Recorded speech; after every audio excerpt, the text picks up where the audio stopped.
Hi class. The other day we had to end class, and I know that it was almost time, and didn't really. We were having some issues with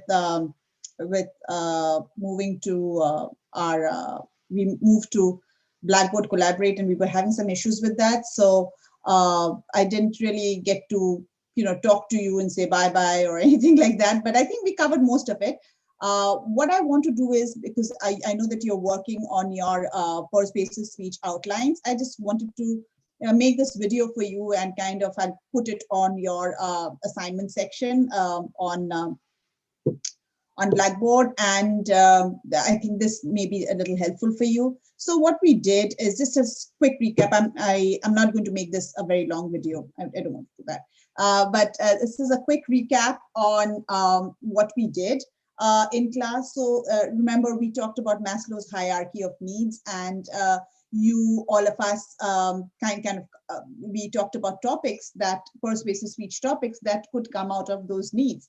So when we're looking at the whole triangle, we look at the physiological needs, which is the basic needs, need for clothing, need for shelter, need for food as one of the basic needs. Then we move up the ladder, and then we have safety, protection, security. All these needs are in the second tier: safety needs, security, need to feel secure, need to feel protected. The third need was belongingness and love, right? We need to feel loved. We need to love people. We need to be in a group, in a community setting. That's a need that human beings have. And then we talked about the need for self-esteem. Everybody needs to have a healthy self-esteem. When that is challenged, that kind of creates an emptiness in us, right? And there were so many speech topics that you came up with in regards to self-esteem, if that need is not met or if it is met, right?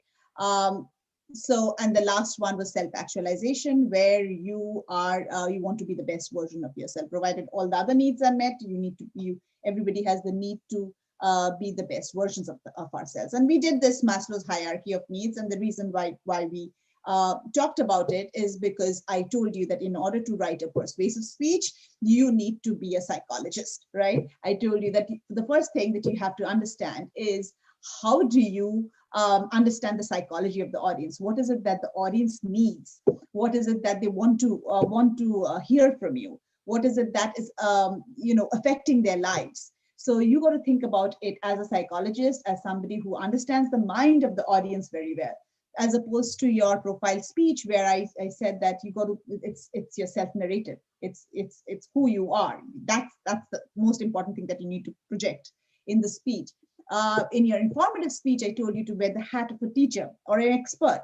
You are the teacher. You are an expert in the area which you have experimented in. It could be, some of you talked about procrastination. Some of you talked about being positive. And you have lived through that experiment for two weeks, and you need to teach the class as to how you can do this. So you have to wear the hat of a teacher. Here, in your persuasive speech, you have to wear the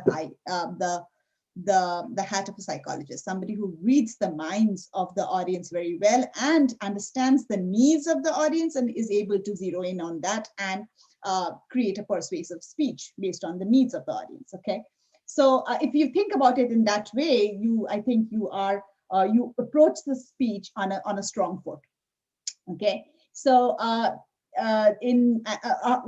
right after we talked about Maslow's hierarchy of needs, we looked at Monroe's motivated sequence. I told you that Alan Monroe is a sociopsychologist, is a communication scholar, and he thought about this the whole model of Monroe's motivated sequence as a sales strategy. That's how he thought about how do sales happen, how do people sell things, and he actually adopted that model into communication and persuasive speech. And he said that works very well when we sell things. For people who are into sales and marketing, this model works very well. So let's readapt this into a communication persuasive speech model. And It's fairly, as you can see now, since you're now you already, I'm sure by this time you've already thought about your topic and you've started writing. You'll find this model helpful. The model has 5 steps to it. You have the attention step where you need to get the attention of the audience. Okay, so this is nothing new. You've done that. I would suggest don't start talking about the topic right in the attention step. Kind of create a parallel situation. For example, if you are trying to say that um, if you're trying to talk about stopping smoking on campus, then you'd state we don't talk about that in the introduction. You probably give a parallel situation, all right? Another imaginary situation or an anecdote that kind of runs parallel to the one that you are pursuing. Okay, so for example, if I talk about if my speech is about stopping smoking on campus, I would probably start my speech with an attention getter, saying that how many of us would like to live in an environment, or how many of us would like to live in an environment, or like to go to a place where there is no protection at all, people are not wearing masks at all, and there's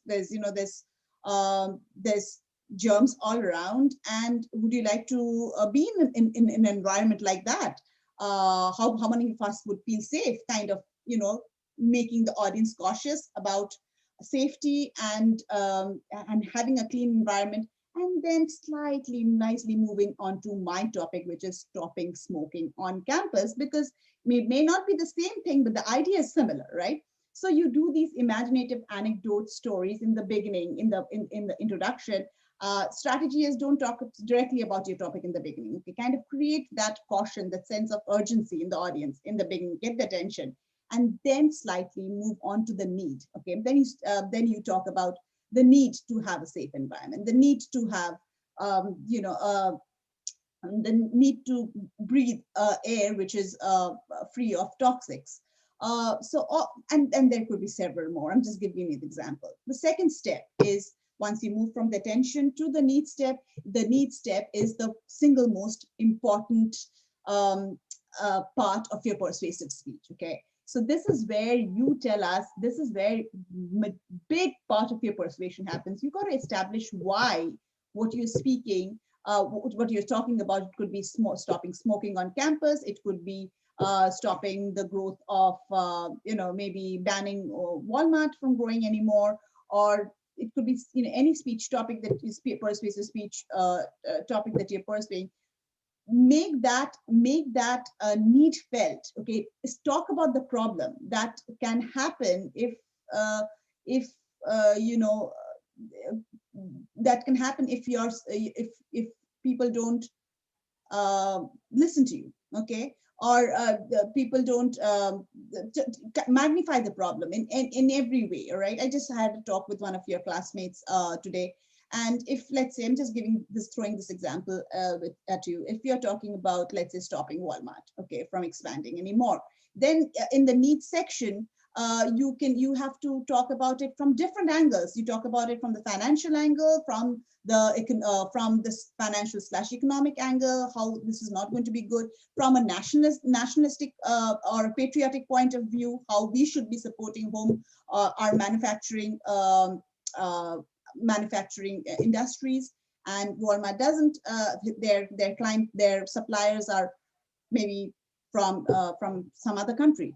Talk about how so you attack the need from different perspectives, from financial, economic perspective, from a nationalism perspective, from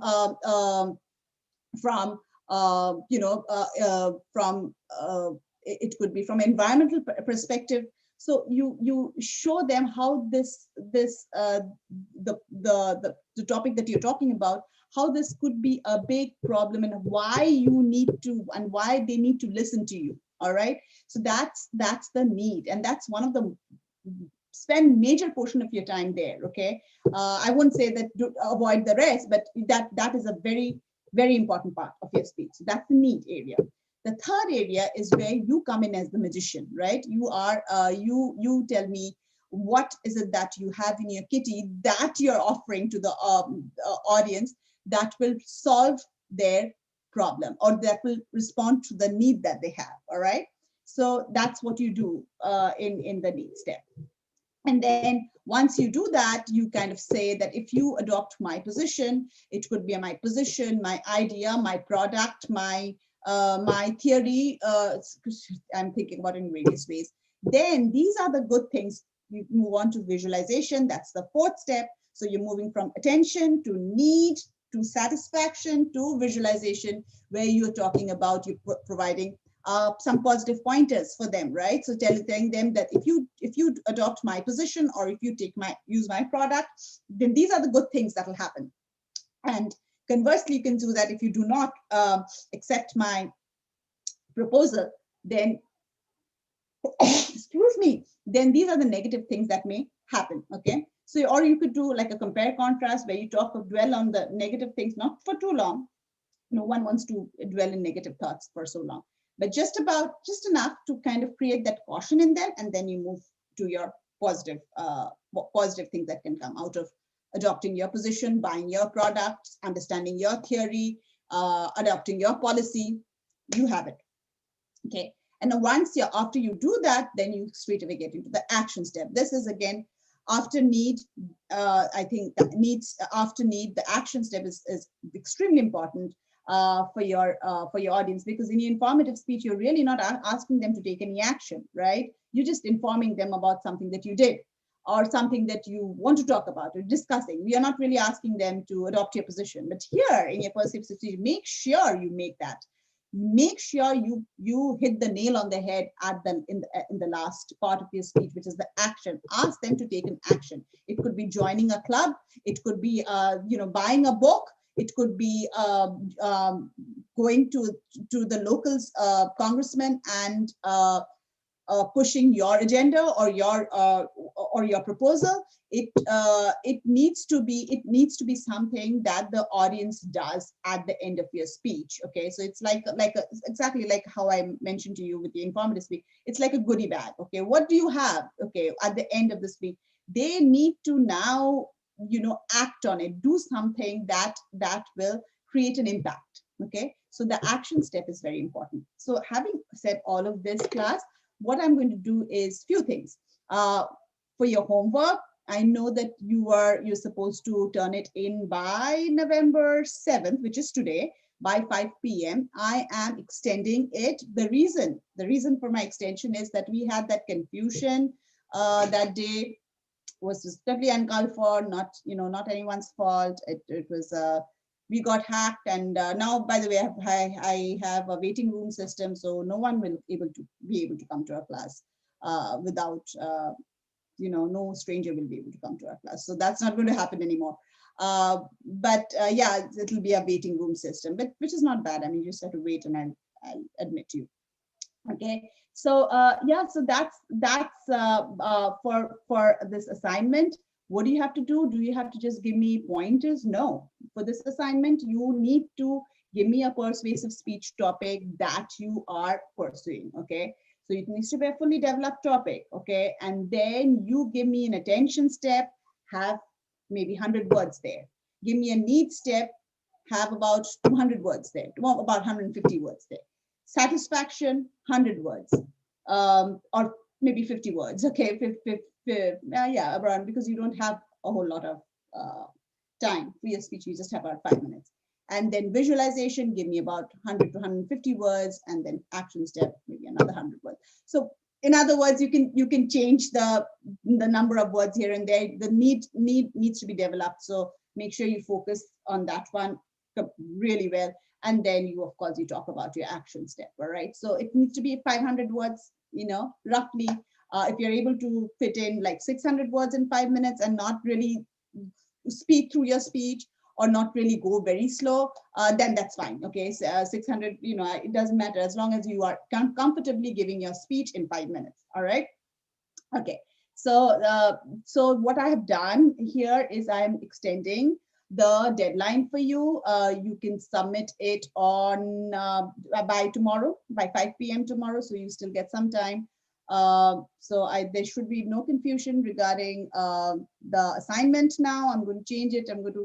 I'll go to screen share, and I will, okay, actually I'm not going to waste time here. I'll do it right after I stop recording this video.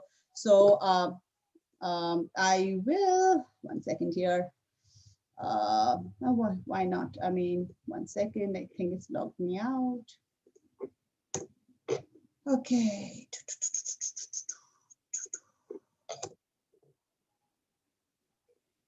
I think it has logged me out. Yeah. So yeah, here we go.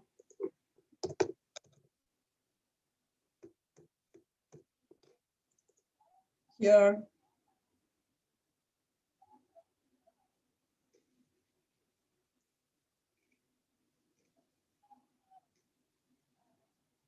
You guys are here. And I'm looking at your weekly assignment here. So I'm changing the due date. Okay, so I'll change the due date here. So you guys get still some time. November 8th.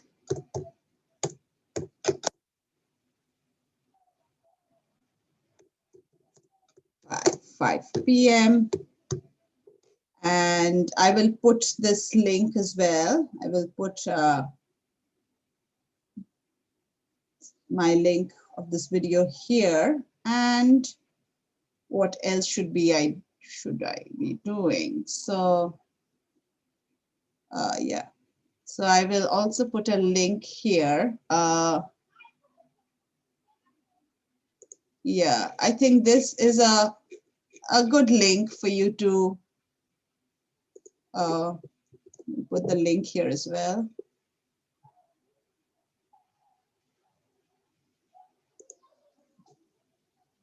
It's a good link. I mean, I think it was, it kind of shows you how they've done. It was about, the importance of public speaking, and it's certainly better than what I was planning to. So this is, you may want to sample. It's a sample persuasive speech outline. So here I repeat a few things now. Okay, submit. So, okay, stop share. All right. So again, I repeat, you have to write your full outline. It needs to be 500 words. You need to come up with your persuasive speech topic. You need to give me all the steps: attention, need, satisfaction, visualization, and action step. This, I am extending the deadline for this one because of the confusion that happened on Wednesday regarding our class getting hacked. So this outline is due speech, persuasive speech outline with 500 words. It is due on November 8th by 5 p.m., which is Sunday by 5 p.m. All right, so I am going to send you this video right now. I will now end my recording. I hope you have a good weekend. The weather looks nice. So go out, hike, have spend some time outdoor. There's the election results are out, so whatever the outcome is, I mean, whether you were, I don't know what position you had, but there is for sure there is a certain sense of relief now that the results are out. Whatever, whether the outcome was good for you or it wasn't, but the results are now out. So